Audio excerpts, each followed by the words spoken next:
everyone for attending this press conference. Joining me today is the Latah County Prosecutor Bill Thompson, University of Idaho President Scott Green, Provost and Vice President Tori Lawrence, University of Idaho Dean of Students Blaine Eccles, Latah County Sheriff Richie Skiles, Chief Deputy of Latah County Tim Best, Idaho State Police Colonel Kedrick Wills. The Moscow Police Department would like to extend our condolences to all family members, friends, the University of Idaho, and the Moscow community. This was a horrible crime that took the lives of Ethan Chapin, Xana Kernodle, Madison Mogan, and Kaylee Goncalves. This horrible crime has affected all of us, the families, the University of Idaho, our community, our country, and our officers. Agencies that are involved in this task force include Latah County Sheriff's Office, the Idaho State Police, and the Federal Bureau of Investigations. As we continue our investigation, we have learned that Ethan and Xana were at a party on campus, and Madison and Kaylee were at a downtown bar. They arrived home sometime after 1:45. If anyone in our community or across our nation has any information about these times or the victims' whereabouts, please call our tip line at 208-883-7180. The facts of the case that we know right now. We know that these homicides occurred in the early morning hours of Sunday, November 13th. Around noon, Moscow officers received a call of an unconscious person. Officers discovered the bodies of Ethan Chapin, Xana Kernodle, Madison Morgan, and Kaylee Goncalves inside the residence on King Road. The four were stabbed with a knife, but no weapon has been located at this time. There was no sign of forced entry into the residence. Investigators are continuing to collect evidence at the scene. Investigators are working to develop a timeline to relevant events. Autopsies are taking place today on all the victims so we can continue to gather evidence and solve the crime. Investigators are working to follow up on all leads and to identify a person of interest. Based on details at the scene, we believe this was an isolated, targeted attack on our victims. We do not have a suspect at this time, and that individual is still out there. We cannot say that there's no threat to the community, and as we have stated, please report any suspicious activity and be aware of your surroundings at all times. What we do know, or what we don't know, the identity and location of the suspect, the location of the knife or any clothing that was worn by the suspect.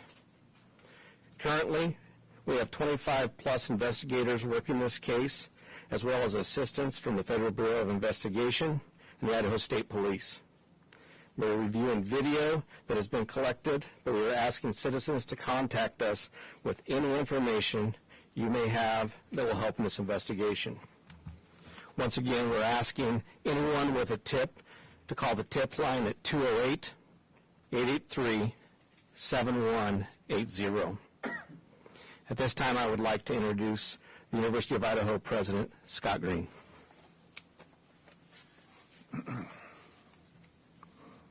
Thank you, Chief Fry. I'm Scott Green, President of the University of Idaho, and with me is Tori Lawrence. He's our Provost, and Blaine Eccles, our Dean of Students, will be available for questions after all of the statements are made. The crime, to us, this crime and the loss of these young lives is just simply beyond comprehension. Our small community is certainly not immune to such things. It's not a situation our close-knit campus is used to dealing with. First, my deepest condolences to the families.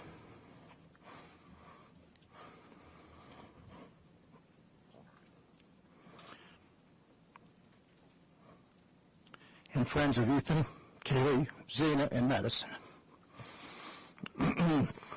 Excuse me.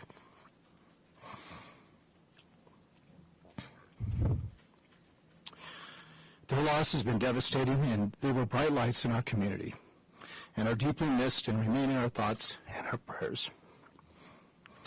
We have been working with Moscow police since we were notified on Sunday of the crime. We've helped when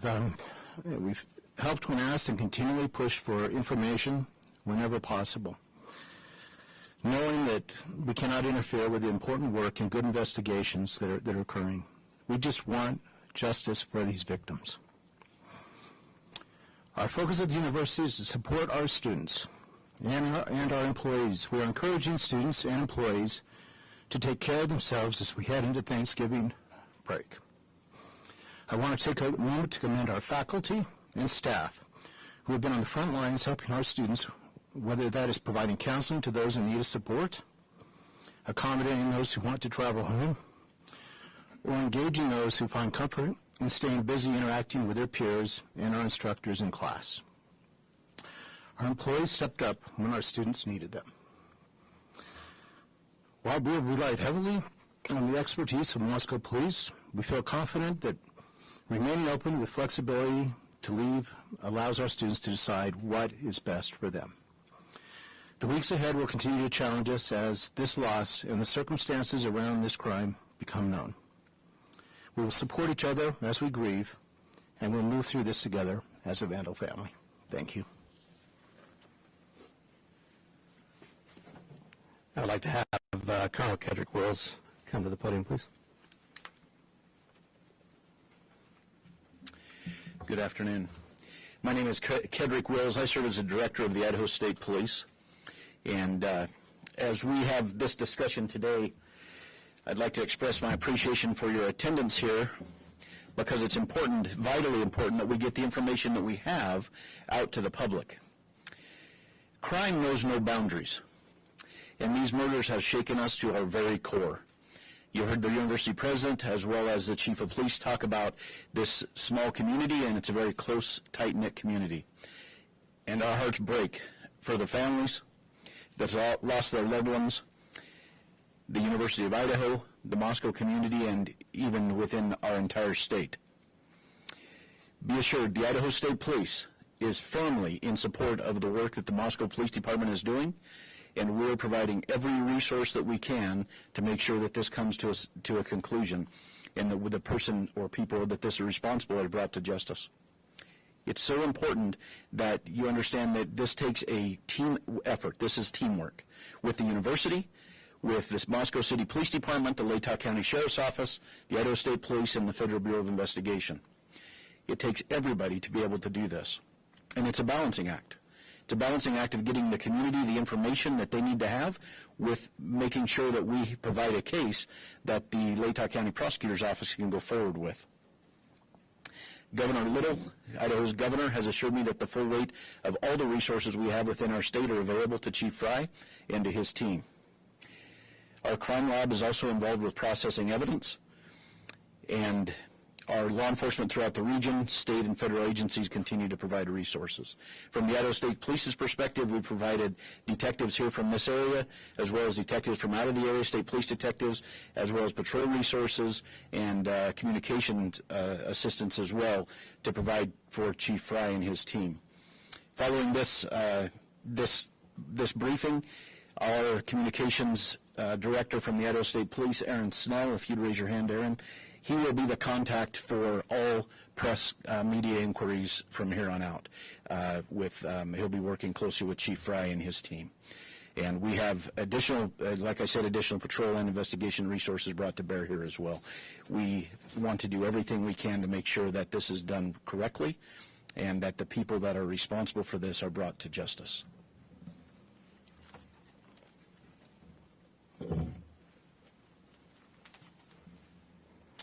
So at this time, I'm going to open it up to some questions that I'm sure you have, and we'll do the best we can to answer those for you.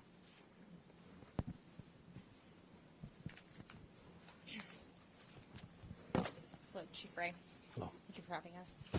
I'm Amanda Rowley with Creme 2 News.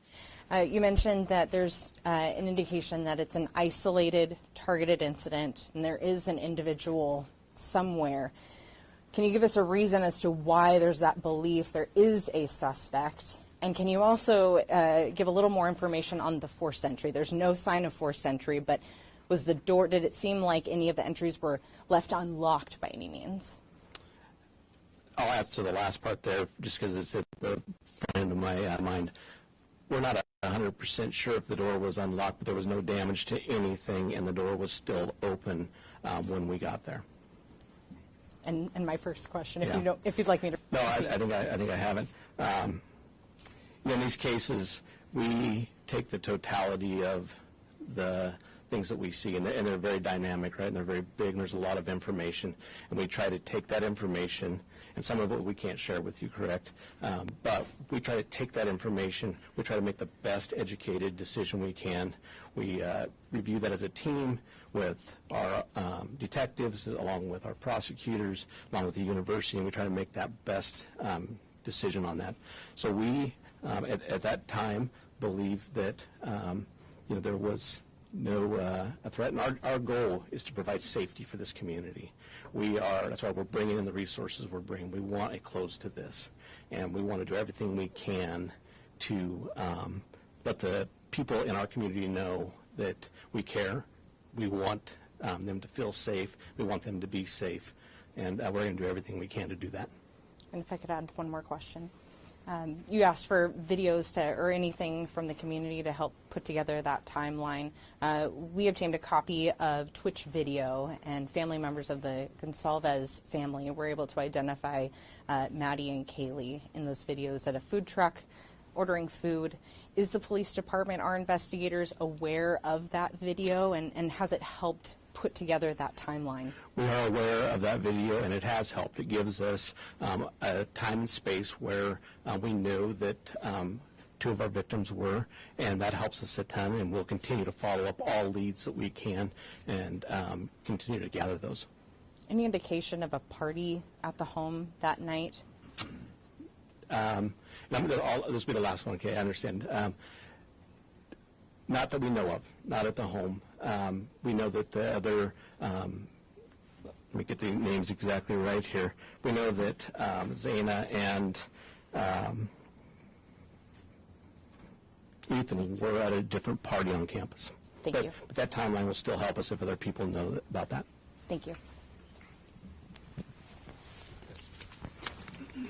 Chief Wright, John Webb with KHQ. On September 12th, there was a vandal alert that was sent out about a potential stabbing threat on Paradise Path. Does this have any connection with what we've seen so far?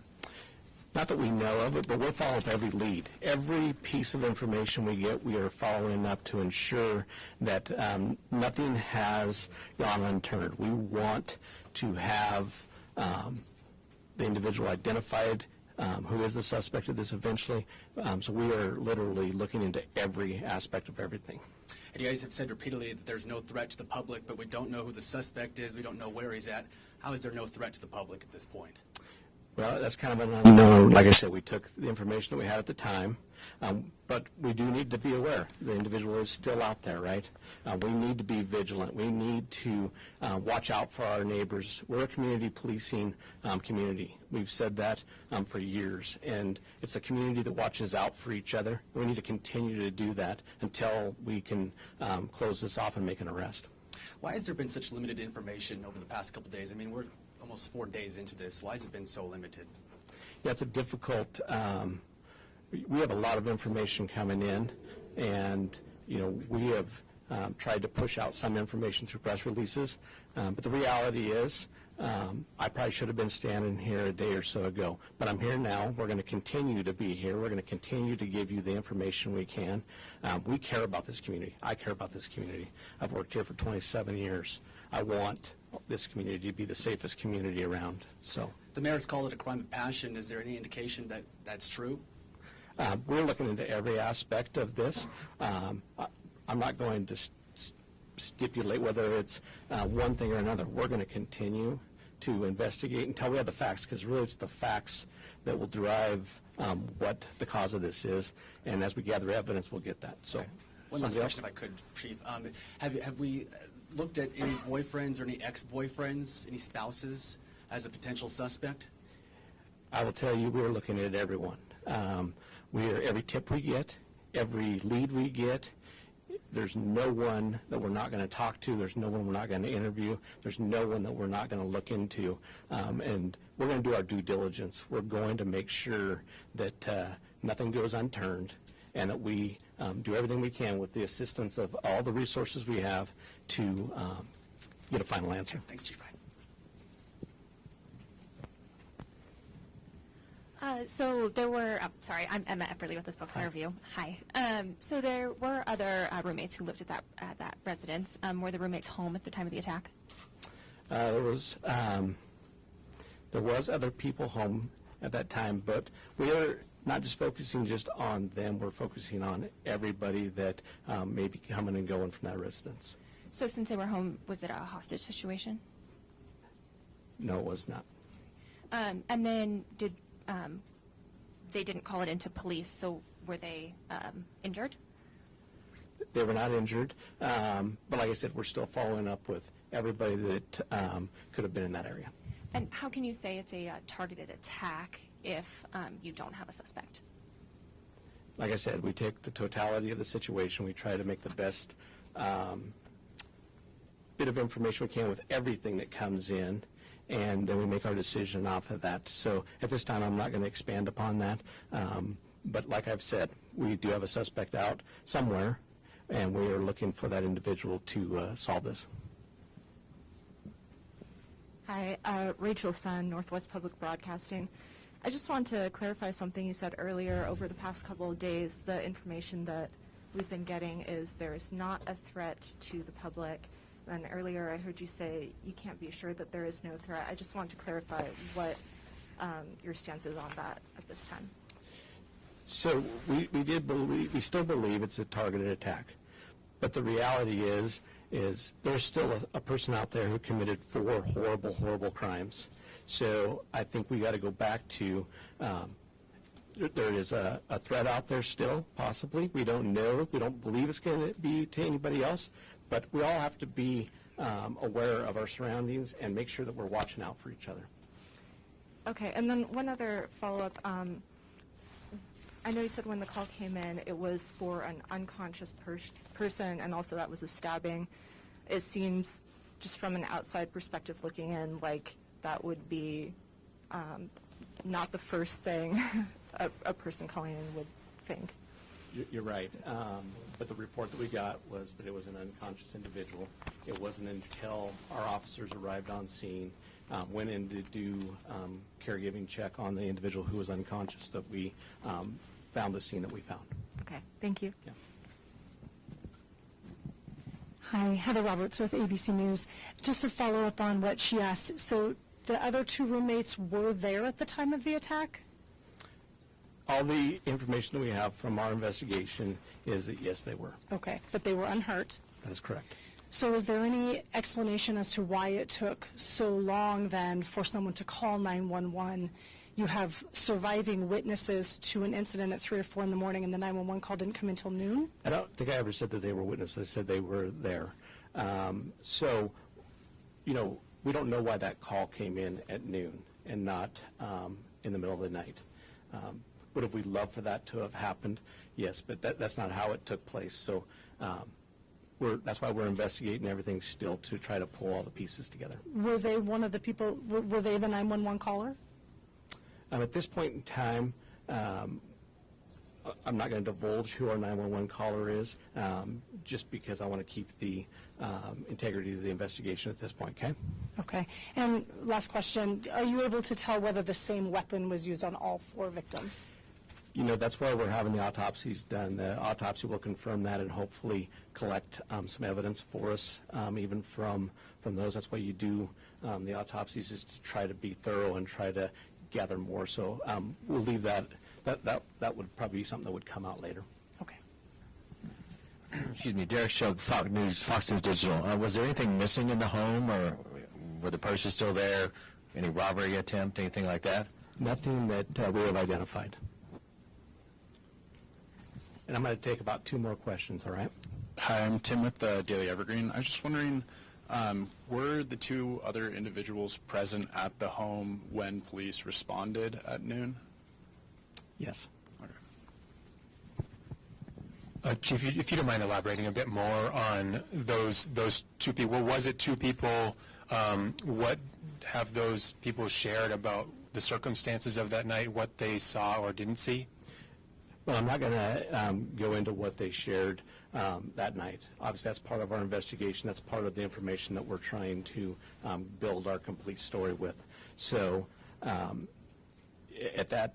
far as that goes, we're not going to go any further into what they know and what they don't know. How many were there? We believe 2. Chief, have you looked into the social media accounts of all the different victims, and we understand that one may have had an account linked to her Instagram account. Have you looked into those accounts? Have you seen any sort of threats made to any of the individuals? So we're looking at all resources. You know, we got, like I said, the Federal Bureau of Investigation helping us. We got our detectives, our forensic detectives looking into that. We're trying to pull this whole picture. We're looking at everything that we can look at, social media, et cetera. So to answer your question, yes, we are. Were the victims all found in one part of the house? I'm not going to divulge that either. That's part of our investigation. And at this time, I'm going to go ahead and close this off. But if you have any questions for the university, we'll open that up at this point in time.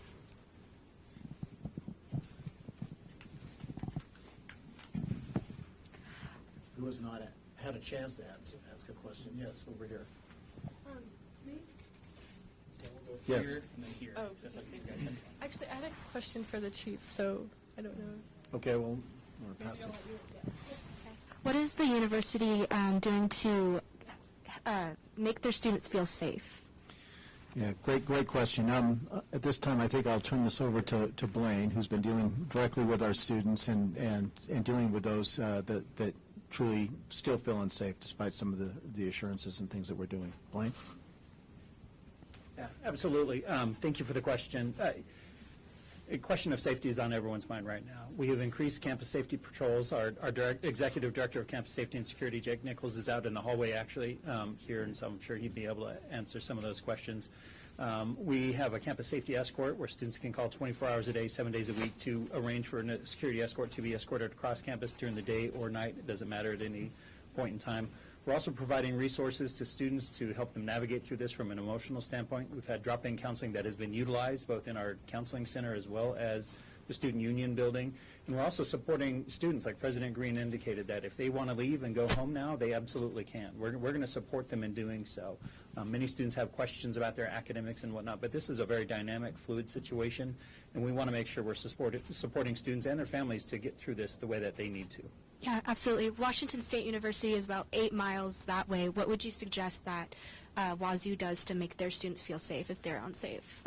Communication and encouraging students to reach out and use resources. That's a fantastic campus. I talked to their Dean of Students office yesterday, and they are mobilizing their support resources. All campuses have supports in place. Students just need to make sure they're leaning in and reaching out to it. And many times students don't, but we encourage that, absolutely. Hi, this is Hadia Tharp with the Argonaut. This may be a question for Scott Green or Blaine Eccles. So with the decision to cancel classes on Monday, while I understand the university is trying to remain flexible for students, why has class not been canceled for the remainder of the week? Well, because a number of our students who still want to go to class, they gain comfort in being around their other students. They gain comfort from interacting and staying busy with their faculty and attending classes, labs. Some are working on their semester projects, so we've heard from them. At the same time, we want to provide the ability for any student who did not feel comfortable staying around, who did not want, who was unable to process that way, that they had that opportunity to go, and we've been helping them as well. All these absences are excused. We've asked our faculty to work with those students who chose to go, so we felt this is the best way to respond, to give as much flexibility as we could to our students and our faculty to help manage the situation. And frankly, I think they've done a very, very good job. Is the university working with the parents or the families of the victims? Are you in touch with them?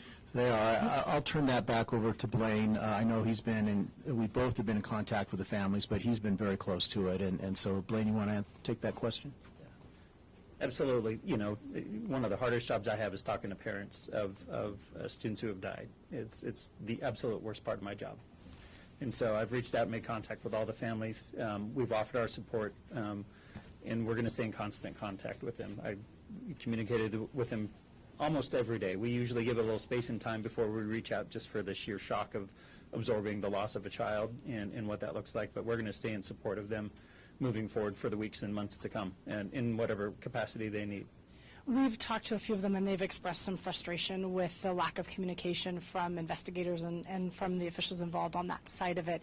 Has the university heard that from them? How are you working with them to help kind of close that communication gap? Sure. I do know that Captain Barrett from the Moscow Police Department is also in constant contact with them. He reaches out to them on a regular basis. From that standpoint, I think it's safe to say everyone, the families most of all, want information, and they want justice. And I can't do anything but honor what their needs are and what they are. Whenever I hear a concern from the family members about what's going on, I'll definitely make sure I communicate that to the Moscow Police Department. They're very busy. They're working, the men and women of this department are working really hard on their behalf and on our community's behalf. But if I can be a conduit to share information, we're absolutely going to do that. Has there been any update on the candlelight vigil that is postponed until after the break? I believe it's November 30th. November 30th. November At what time? We're looking at 5 or 5:30. We're trying to finalize, well, let me say. Yeah. There was a candlelight vigil that was originally scheduled tonight, but because of the volume of students who have left, we want to make sure we're creating a space where they can participate. We don't want someone driving back during this time to do that. So we have rescheduled to November 30th. We haven't finalized the time. We will definitely be sharing that out to our students in our community and the larger community. We're just finalizing some details. We're going to communicate that with the families as well. It'll be on campus. We haven't figured out the location yet because we're going to be monitoring what the weather looks like. We anticipate a large amount of individuals. That being said, we also have two communities that are just providing beautiful support. There's a candlelight vigil in Boise tonight in honor of our lost students. And there's also a candlelight vigil tonight in Coeur d'Alene. And I say nothing but thank you and for the love and support from those communities that are supporting us. And we've seen that support come across the country and around the world for the University of Idaho and these families. And so it's a beautiful thing. President Green, could you talk a little bit about the vandal alert that involved the knife and how the university handled it and what you found in that case? Yeah, so basically we were just responding to the information that we had from the Moscow Police Department at that time. We have an incident response team. We gathered Sunday as we were notified by the Moscow Police Department that there had been a crime committed. At the time, we weren't sure if they were students or not, and we wanted to provide help to the Moscow Police Department, and we think we were able to do that successfully to help them, identify those students and contact their relatives. So, beyond that, it was just trying to understand what the assessment was of the risk to the campus.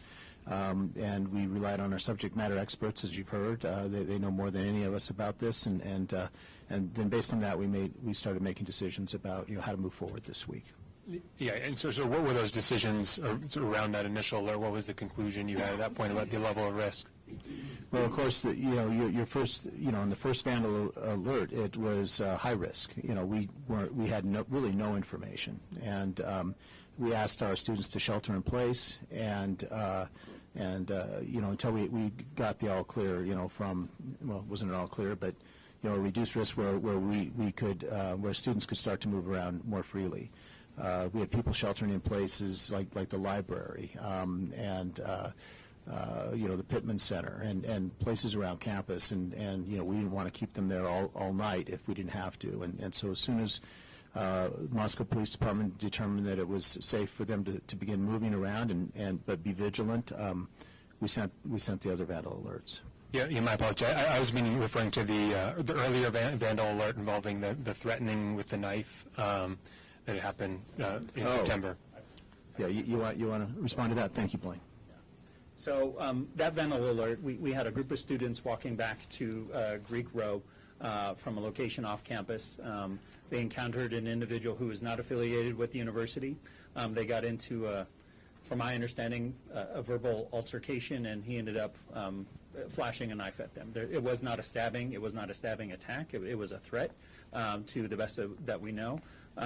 We sent out a vandal alert warning the individuals of our campus community at that time. I don't have the specific date, but it's out there from that aspect of it.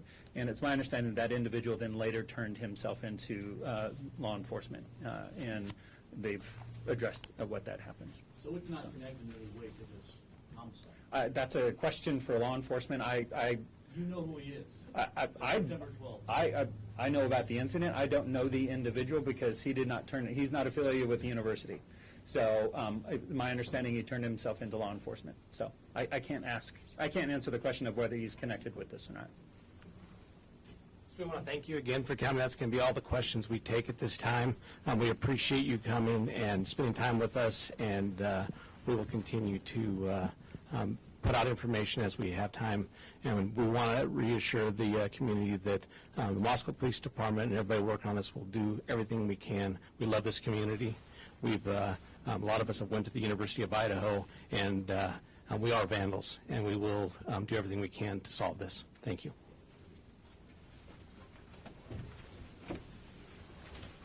Chief Wills, do you have time for questions? Mr. Thompson, could I speak to free to just